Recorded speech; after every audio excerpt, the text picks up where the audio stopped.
G7 की meeting के बाद से ही ये देखने को मिल रहा है कि डोनाल्ड ट्रंप भारत की तारीफ पे तारीफ कर रहे हैं। लेकिन जब बहुत ज्यादा तारीफ होने लगे ना तो थोड़ा चौकन्ना हो जाना चाहिए। भारत को नहीं बल्कि भारत के पड़ोसियों को। क्यों? क्या कुछ बड़ा होने वाला है और क्या डोनाल्ड ट्रंप भारत से भी कुछ चाहते हैं? जानेंगे आखिरकार क्या चल रहा है और अब की डोनाल्ड ट्रंप ने शी जिनपिंग और पीएम मोदी में से किसको चुना है और पीएम मोदी को लेकर कौन सी बड़ी बात कही है। वहीं दूसरी तरफ जेडी वेंस ने खुल्लम खुल्ला पाकिस्तान का भंडा फोड़ कर दिया है और वो भी कैमरे के सामने। अजीब हालात बन गए हैं। जियोपॉलिटिक्स में बहुत कुछ चल रहा है। हमेशा की तरह जानने को मिलेगा बहुत कुछ। आइए जानते हैं इन खबरों को विस्तार से। हमने G7 में देखा, पहले तो दोनों एक दूसरे को देखने के लिए तैयार और फिर देखने को मिला कई छोटी छोटी मुलाकातें हुई, सीढ़ी पर मदद करी पीएम मोदी ने और फिर joint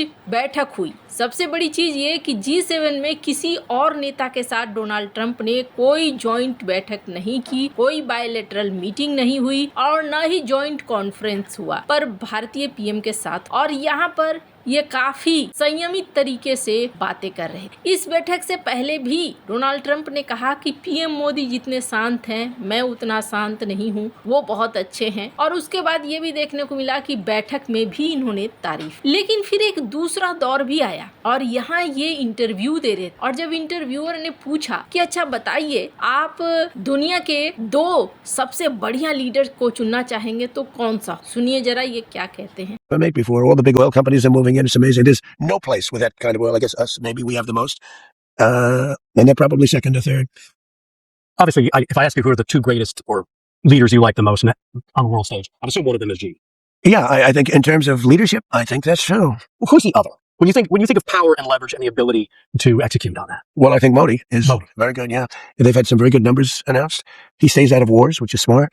He's 1.5 billion people. He's actually the biggest. India is actually the biggest. And Modi's a great leader, and we do a lot of business with them. But now we do fair business. They used to really rip us off. I don't blame them for that. You know, we had stupid politicians. यहाँ पर Donald Trump ने कहा एक तो Xi Jinping है और दूसरा है पीएम मोदी। और पीएम मोदी को लेकर उन्होंने कई सारी बातें डिटेल में रखी। उन्होंने कहा कि वो एक टफ नेगोशिएटर हैं। अब एक चीज ये जो बात है ना बार बार आ रही है, टफ नेगोशिएटर क्यों? एक चीज तो साफ है कि भारत के ऊपर प्रतिबंध ठोकने, रूस से तेल नहीं खरीदने के लिए मजबूर करने, बहुत सारी चीजें करने के बावजूद डोनाल्ड ट्रंप को ट्रेड डील में अभी तक सफलता हासिल नहीं मिली है और ट्रेड डील फाइनल नहीं हुई है। ये चीज बताता है कि भारत ने ना एकदम से कहते हैं ना जमीन खोद कर अपने पैर जमा देना और कहना कि भाई मैं नहीं झुकने वाला, अगर फैसला होने वाला है तो हमारे तरीके से हो वरना ना हो। और ये चीज डोनाल्ड ट्रंप कहीं ना कहीं महसूस कर रहे हैं कि दोनों देशों के बीच में कई सारी चीजें हुई, मैंने बहुत सारा दबाव बनाया और दबाव बनाने के बावजूद भी भारत झुका नहीं। और दूसरी चीज उन्होंने यहाँ पर ये कही कि एक समय भारत ने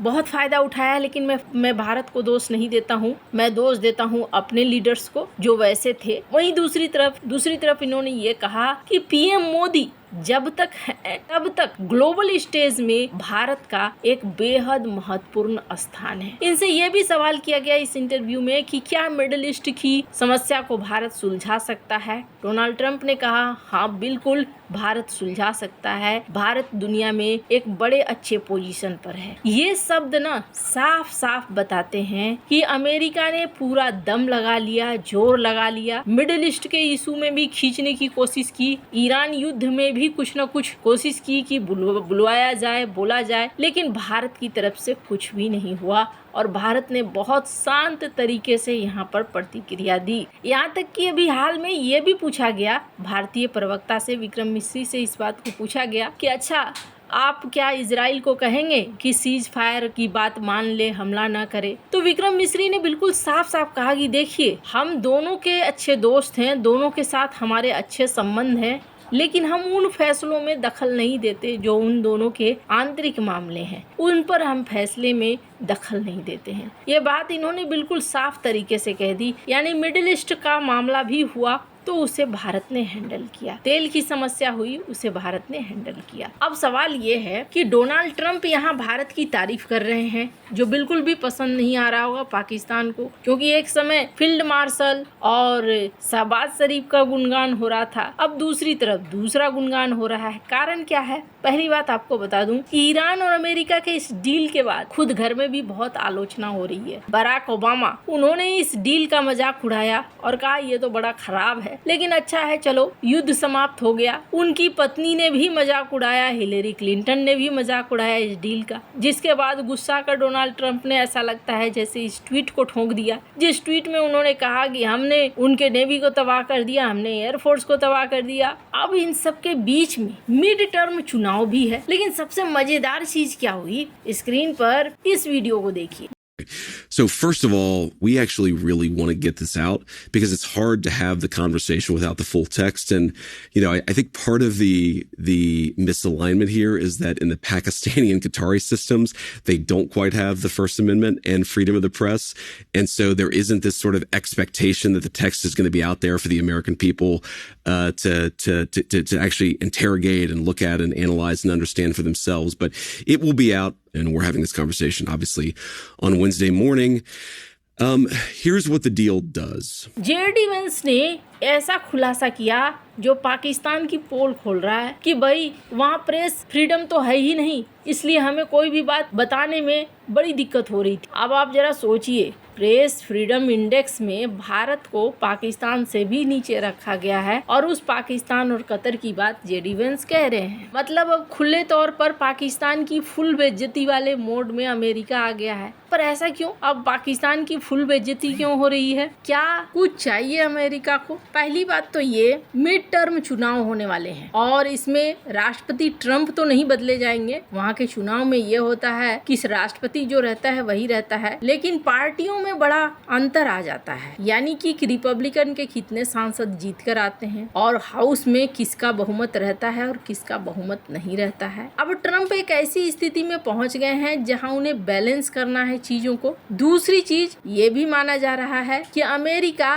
भारत के बाजार को छोड़कर अब बहुत ज्यादा दूर और देर नहीं रह सकता है। इस वजह से भी ट्रंप चाहते हैं कि रिश्ते नॉर्मल करके ट्रेड डील फाइनल किया जाए। भारत ने तो ट्रेड डील फाइनल कर लिया, यूरोपीय यूनियन के साथ भी कर लिया, यूके के साथ भी कर लिया और भारत तेजी से अन्य देशों के साथ भी कर रहा है, यहाँ तक कि रूस के साथ भी बात चल रही है। यानी भारत को तो बाजार मिल रहे हैं, कहीं ऐसा ना हो कि हमारे लिए ही मुश्किल बढ़ जाए। तो डोनाल्ड ट्रंप सारी चीजों को देखते हुए अब भारत के साथ बैलेंस बनाने की कोशिश कर रहे हैं, लेकिन ये पाक के संग बिल्कुल उल्टा जैसा लग रहा है। एक समय पाक को ऐसा लगा था कि इस डील के बाद अपुनीच भगवान है वाली फीलिंग आएगी, लेकिन यहाँ पर कहानी तो कुछ बदलती हुई नजर आ रही है। पर इन सब का असर एक बहुत बड़ा पड़ सकता है, जिस तरीके से पाकिस्तान के POK में प्रोटेस्ट चल रहा है। मैं अपने अगले वीडियो में आपको बताऊंगी कि इस वक्त का सीन क्या है और क्यों पाकिस्तान घबरा रहा है कि POK का मामला कहीं हाथ से निकल न जाए। वैसे आपको क्या लगता है, ट्रंप क्यों तारीफ के पुल बांधे जा रहे हैं? कमेंट कर अपनी राय जरूर बताएं। जल्द मिलते हैं अगले वीडियो में नई खबर के साथ।